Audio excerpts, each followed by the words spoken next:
possible vision. A spirit, too, needs fuel. It can run dry.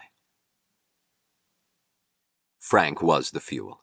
He gave me, in the hours of my own days, the reality of that sense of life which created the Fountainhead, and he helped me to maintain it over a long span of years when there was nothing around us but a gray desert of people and events that evoke nothing but contempt and revulsion. The essence of the bond between us is the fact that neither of us has ever wanted or been tempted to settle for anything less than the world presented in the Fountainhead. We never will. If there is in me any touch of the naturalistic writer who records real-life dialogue for use in a novel, it has been exercised only in regard to Frank. For instance, one of the most effective lines in The Fountainhead comes at the end of Part 2, when, in reply to Tui's question, "Why don't you tell me what you think of me?" Roarke answers, "But I don't think of you." That line was Frank's answer to a different type of person in a somewhat similar context. "You're casting pearls without getting even a pork chop in return," was said by Frank to me in regard to my professional position. I gave that line to Dominique at Roarke's trial. I did not feel discouragement very often, and when I did, it did not last longer than overnight, but there was one evening, during the writing of The Fountainhead, when I felt so profound an indignation at the state of things as they are, that it seemed as if I would never regain the energy to move one step farther toward things as they ought to be. Frank talked to me for hours that night. He convinced me of why one cannot give up the world to those one despises. By the time he finished, my discouragement was gone. It never came back in so intense a form.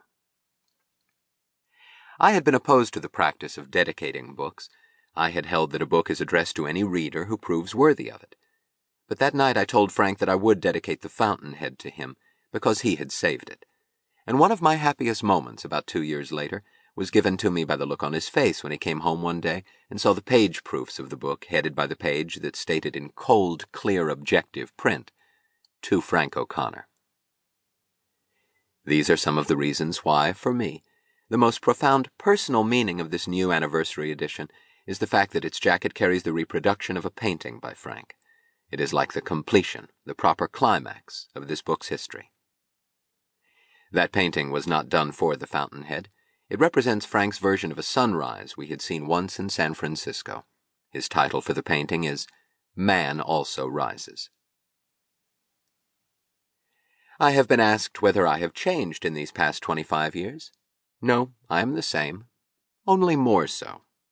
Have my ideas changed? No. My fundamental convictions, my view of life and of man have never changed, from as far back as I can remember. But my knowledge of their applications has grown in scope and in precision. What is my present evaluation of The Fountainhead? I am as proud of it as I was on the day when I finished writing it. Was The Fountainhead written for the purpose of presenting my philosophy? Here I shall quote from The Goal of My Writing, an address I gave at Lewis and Clark College on October 1st, 1963. "This is the motive and purpose of my writing, the projection of an ideal man, the portrayal of a moral ideal as my ultimate literary goal, as an end in itself, to which any didactic, intellectual, or philosophical values contained in a novel are only the means.